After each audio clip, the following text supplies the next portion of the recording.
বলতে পারেন এটা আমাদের পাটিসাপটা বানানোর হাতেখড়ি। অনেক দিন থেকেই পাটিসাপটা খাওয়ার ইচ্ছে করছিল, দোকান থেকে কিনে খেয়েছি কিন্তু কোনোদিন বানাইনি। আজ ভাবলাম বাড়িতেই পাটিসাপটা বানাই। তার জন্য নিয়ে নিয়েছি 1 বাটি চালের গুঁড়ো, হাফ বাটি ময়দা, হাফ বাটির একটু কম সুজি, গুঁড়ো করা চিনি আর অল্প পরিমাণে লবণ। এবারে দুধ দিয়ে সবকিছু ভালোভাবে মিশিয়ে পাতলা একটা ব্যাটার তৈরি করে নেব।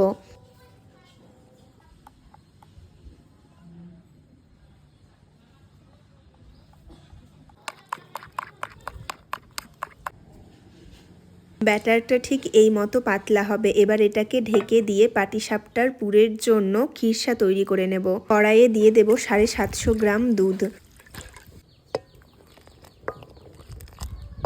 দুধ গরম হয়ে গেলে খানিকটা দুধ বাটিতে তুলে নিয়ে 2 প্যাকেট আমুল গুঁড়ো দুধ মিশিয়ে দেব।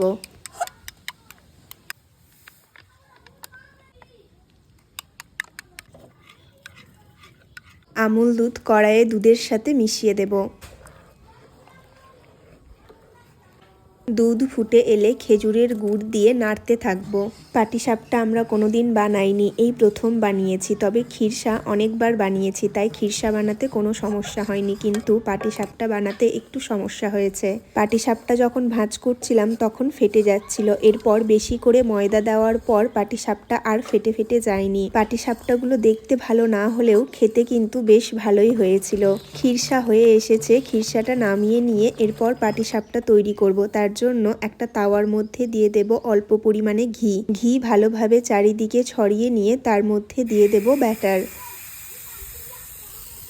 ব্যাটার দেওয়ার পর তাওয়াটা ধরে এইভাবে আস্তে আস্তে ঘুরিয়ে নেব যেন গোল হয়ে যায়।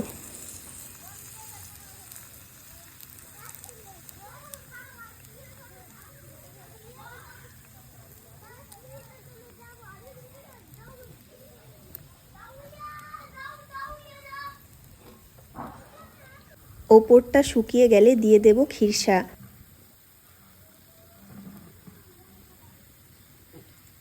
এবারে আস্তে আস্তে ভাঁজ করে নেব।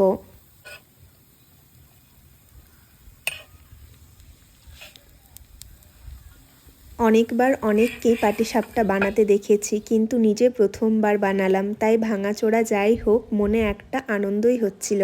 সবগুলো যে ভেঙে গেছে তা নয়, অনেকটাই ভালো হয়েছে। পাটিসাপটা বানানোর কোনো টিপস থাকলে অবশ্যই আমাদের কমেন্ট করে জানাবেন। দেখা হচ্ছে পরের ভিডিওতে।